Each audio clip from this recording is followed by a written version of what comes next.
భారతదేశ వ్యాప్తంగా 4 లేబర్ కోడ్లు రద్దు చేయాలని, ఉపాధి హామీ చట్టాన్ని పాతది కొనసాగించాలని, ప్రభుత్వ రంగ సంస్థలు ప్రైవేటీకరణ ఆపాలని, స్కీమ్ వర్కర్లందరికీ గవర్నమెంట్ ఉద్యోగులు గుర్తించాలని, ప్రతి స్కీమ్ వర్కర్కి 26,000 రూపాయలు కనీస వేతనం ఉండాలని, పని గ్యారంటీ కల్పించాలని, చట్టబద్ధతగా వ్యవహరించాలని, కార్మికులందరినీ గుర్తించాలని చెప్పేసి ప్రధానమైన డిమాండ్లతో దేశవ్యాప్తంగా గత 11 ఏళ్ల నుండి కూడా కేంద్ర ప్రభుత్వానికి ఈ సంఘాలు కోరుతున్నప్పటికీ నరేంద్ర మోడీ పట్టించుకోవడం లేదు.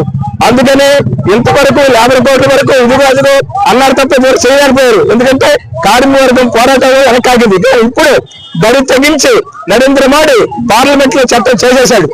ఏప్రిల్ 1వ తారీఖు నుండి ఈ పని హక్కు లేకుండా చేయడానికి చట్టం అమలైపోద్ది. ఇది అమలైపోయిందంటే సంఘం పెట్టుకునే హక్కు ఉండదు, సమ్మె చేసే హక్కు ఉండదు, ఉద్యోగం చేతైపోతే అడిగే హక్కు ఉండదు, మాట్లాడే హక్కు ఉండదు. ఏమనుకున్నా ఈ చట్టాన్ని నిర్వీర్యం చేయడానికి ఇవాళ నరేంద్ర మోడీ అంటే నరేంద్ర మోడీ ప్రజల ఓట్లతో గెలిచిన నరేంద్ర మోడీ ఇవాళ ఆదానీలు, అంబానీలు, టాటాలు, బిర్లాలు, కార్పొరేట్లు, పెద్ద పెత్తందారులకి ఈరోజు వాళ్ళ కంపెనీకి దాసోహం అయిపోయి వాళ్ళు వేసిన ఎంగిలి మెతుకులు కాసుపడి భారతదేశంలో ఉన్న కోట్లాది మంది కార్మిక వర్గాన్ని వాడి పాదాల దగ్గర తాకట్టు పెడుతున్నది. ఇది సరైనది కాదు. సమ్మె హక్కు ఇవాళ వచ్చింది కాదు. సంఘం పెట్టుకునే హక్కు నరేంద్ర మోడీ ఇవ్వలేదు. మా పూర్వీకులు ఆ కార్మికులు వేలాది మంది ప్రాణాలు త్యాగం చేసి అమెరికాలో పోరాడితే వేలాది మంది చనిపోతే ఎర్ర జెండా ఆధ్వర్యాన ఈ చట్టాలన్నీ వచ్చినాయి.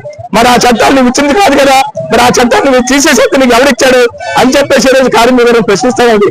విశాఖ స్టీల్ ప్లాంట్ ఉత్తరాంధ్రకి కలుపుతారు, ఈ స్టీల్ ప్లాంట్ ప్రైవేట్ వాళ్ళకి ఇస్తానంటాడు, బొగ్గుగల్లు ప్రైవేట్కి ఇస్తానంటాడు, రోడ్లు ప్రైవేట్కి ఇస్తానంటాడు, అంత పీపీపీ పద్ధతి అంటాడు.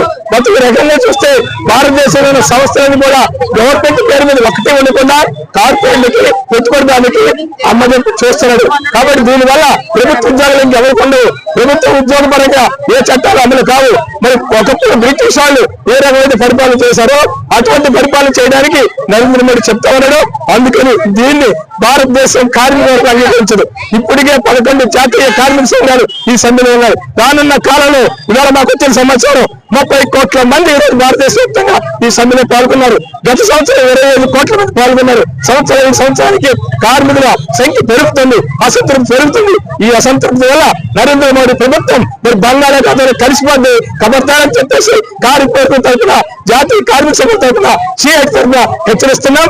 ఏదైతే డిమాండ్ ఉన్నాయో తక్షణమే కార్మిక సంఘంతో మీటింగ్ పెట్టి స్కీమ్ వర్కర్లందరికీ కనీస వేతనం చేసి పని గ్యారంటీ చేసి అందరినీ ఆదుకోవాలి. ఆదుకోకపోతే నీ పథకం తప్పదని చెప్పేసి ఈ సందర్భంగా హెచ్చరిస్తాం.